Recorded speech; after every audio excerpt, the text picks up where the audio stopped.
বাংলাদেশের এভিয়েশন ইতিহাসের অন্যতম উচ্চাভিলাষী স্বপ্ন সমুদ্রের বুকে ভাসমান রানওয়ে। কক্সবাজার বিমানবন্দরকে আন্তর্জাতিক মানে উন্নীত করতে ৩,৭০৯ কোটি টাকা ব্যয়ে চলছে বিশাল কর্মযজ্ঞ। দৃশ্যত রানওয়ে সমুদ্রের নীল জলরাশি ভেদ করে এগিয়ে গেছে দিগন্তের দিকে। কিন্তু হঠাৎ এই স্বপ্নের পথে বড় বাধা হয়ে দাঁড়ালো সরকারি আরেক সংস্থা বিআইডব্লিউটিএ। রানওয়ে সম্প্রসারণ প্রকল্পের আওতায় সাগরের বুকে যে লাইটিং জেটি বা বিমান অবতরণে সহায়ক কাঠামো বানানো হচ্ছে তা সরাসরি ভেঙে ফেলার বা উচ্ছেদের সুপারিশ করেছে তারা। প্রশ্ন হলো, ৮৭% কাজ শেষ হওয়ার পর কেন এই উচ্ছেদের ডাক? তবে কি ভেস্তে যেতে বসেছে কক্সবাজারের আন্তর্জাতিক হওয়ার স্বপ্ন? রানওয়ের শেষ প্রান্তে মহেশখালী চ্যানেলের ভেতরে বিমানের উড্ডয়ন ও অবতরণের নির্দেশনার জন্য প্রায় ১ কিলোমিটার দীর্ঘ একটি লাইট ব্রিজ বা লাইটিং জেটি নির্মাণ করা হচ্ছে। কিন্তু বিআইডব্লিউটিএ বলছে মহেশখালী চ্যানেলের ঠিক মাঝখানে এই পাইলিং ও স্থাপনা নির্মাণের ফলে নৌ চ্যানেলের মারাত্মক ক্ষতি হচ্ছে। নৌপথ সংকুচিত হয়ে যাচ্ছে, যা ভবিষ্যতে জাহাজ চলাচলে বড় ঝুঁকি তৈরি করবে।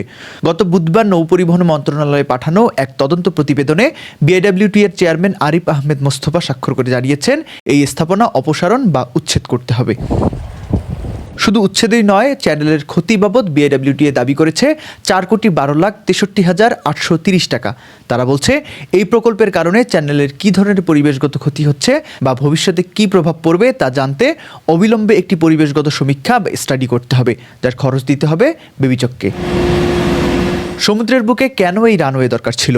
কক্সবাজার বিমানবন্দরটি এমন এক জায়গায় অবস্থিত যার এক পাশে পাহাড় আর জনবসতি, অন্য পাশে সমুদ্র। আন্তর্জাতিক মানের বড় বোয়িং বা ওয়াইড বডি বিমান নামার জন্য যে দীর্ঘ রানওয়ে প্রয়োজন, তা তৈরির জন্য স্থলভাগে কোনো জায়গা ছিল না। তাই সিদ্ধান্ত নেওয়া হয় সমুদ্রের তলদেশ ভরাট করে রানওয়ে ১,৭০০ ফুট বাড়ানো হবে। এটি সম্পন্ন হলে কক্সবাজার হবে বিশ্বের হাতে গোনা কয়েকটি বিমানবন্দরের একটি, যেখানে সমুদ্র ছুঁয়ে বিমান নামবে। এটি শুধু রোমাঞ্চকরই নয়, এটি কক্সবাজারকে রিজিওনাল এভিয়েশনের হাব হিসেবে গড়ে তোলার জন্য অপরিহার্য। পর্যটন নগরীকে গ্লোবাল কানেক্টিভিটিতে আনতে এই ভাসমান রানওয়ের কোনো বিকল্প ছিল না। কিন্তু বিআইডব্লিউটিএর এই বাধায় এখন প্রকল্পের ভবিষ্যৎ নিয়ে ধোঁয়াশা তৈরি হয়েছে। তবে বাস্তবতা হলো, এই রশি টানাটানি কক্সবাজার বিমানবন্দরের আন্তর্জাতিকীকরণের পথে বড় বাধা হয়ে দাঁড়িয়েছে। গত ১২ অক্টোবর ঘটা করে বিমানবন্দরটিকে আন্তর্জাতিক ঘোষণা করা হলেও মাত্র ১২ দিনের মাথায় সেই ঘোষণা বাতিল করা হয়। তার উপর এখন পরিবেশগত ক্ষতি আর নৌ চ্যানেল রক্ষার এই নতুন বিতর্ক পুরো প্রক্রিয়াটিকে আরও পিছিয়ে দিতে পারে। যদি এই রানওয়েটি সফলভাবে চালু হয়, তবে কক্সবাজার হতে পারে প্রাচ্য ও পাশ্চাত্যের সেতুবন্ধন। সরাসরি ইউরোপ বা মধ্যপ্রাচ্য থেকে পর্যটকরা নামতে পারবেন বিশ্বের দীর্ঘতম সমুদ্র সৈকতের শহরে।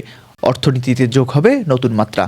কিন্তু মহেশখালী চ্যানেল রক্ষা আর রানওয়ে নিরাপত্তা, এই দুইয়ের ভারসাম্য কিভাবে হবে? পরিবেশ ও নৌপথ বাঁচিয়ে কি রানওয়ে টিকিয়ে রাখা সম্ভব, নাকি ভুল পরিকল্পনার মাসুল হিসেবে ভাঙতে হবে কোটি টাকার এই স্থাপনা? এই প্রশ্নের উত্তর এখন সময়ের হাতে।